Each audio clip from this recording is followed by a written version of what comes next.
ma part, j'aborderai la question d'un autre point de vue, celui de la théologie, c'est-à-dire ce discours de la raison qui prend appui sur la révélation pour se développer.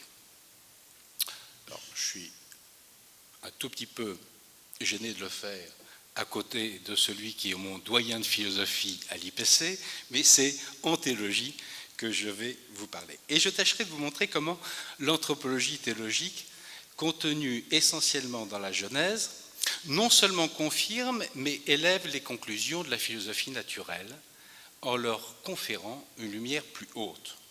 Ces points de vue de la philosophie et de la théologie ne se contredisent pas, ils se complètent, mais ils sont différents et il faut maintenir leur distinction. Et pour ce faire, je m'appuierai sur la théologie du corps que Jean-Paul II a développée sur plus de 5 années au début de son pontificat, au cours des 129 audiences générales du mercredi qu'il a consacrées à ce sujet.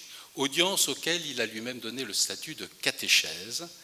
C'est le plus vaste enseignement jamais délivré par un souverain pontife sur un même sujet, près de 800 pages de texte, et cela constitue l'état le plus abouti à ce jour de l'anthropologie théologique. Cette théologie du corps, Jean-Paul II l'a lui-même qualifiée de théologie du sexe, ou plutôt, précise-t-il, théologie de la masculinité et de la féminité. Et nous sommes donc en plein dans le cœur du sujet.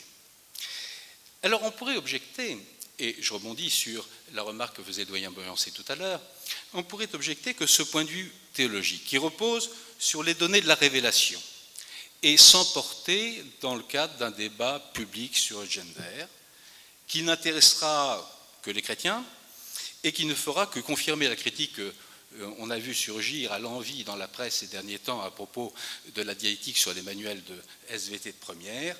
C'est une réaction des catholiques et encore de la frange plutôt rétrograde des catholiques.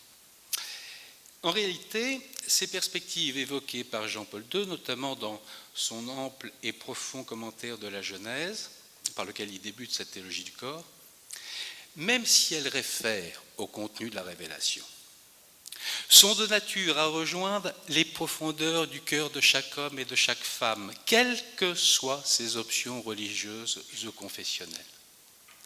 Précisément parce qu'elles manifestent une vérité profonde sur l'homme et la femme qui transcende ses appartenances religieuses. Et c'est cela son intérêt. Et pourquoi ? Eh bien parce que précisément, ces perspectives traitent des origines, de ce que Jean-Paul II appelle la préhistoire révélée de l'homme, et dont il peut retrouver, dans une démarche un peu d'introspection, si on veut dire, la trace indélébile inscrite dans les tréfonds de son être. À une seule condition toutefois, dit Jean-Paul II, celle de la pureté du cœur, en d'autres termes qu'à condition que l'homme ne soit pas prisonnier des a priori idéologiques, lesquels ont pour effet premier de rendre aveugle à cette vérité profonde. Et donc ces perspectives que je vais évoquer s'adressent, et je reprends l'expression chère à Jean-Paul II, s'adressent à l'homme sous toutes les longitudes et toutes les latitudes, à toutes les époques de l'histoire et dans tous les états de la culture, autrement dit, ont une portée universelle. Et c'est pourquoi Jean-Paul II dit du deuxième récit de la création en particulier qu'il constitue, je cite, en quelque sorte la plus ancienne description, le plus ancien enregistrement de la manière dont l'homme se comprend, et qu'il forme le premier témoignage de la conscience humaine.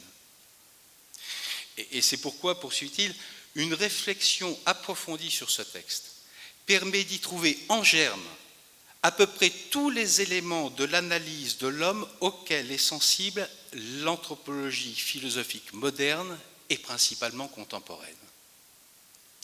Et donc c'est à cette source universelle qui constitue une partie du patrimoine culturel de l'humanité en quelque sorte, à cette source universelle dont atteste la Genèse que je vous propose de remonter pour tenter de comprendre en vérité pourquoi l'homme est homme et femme.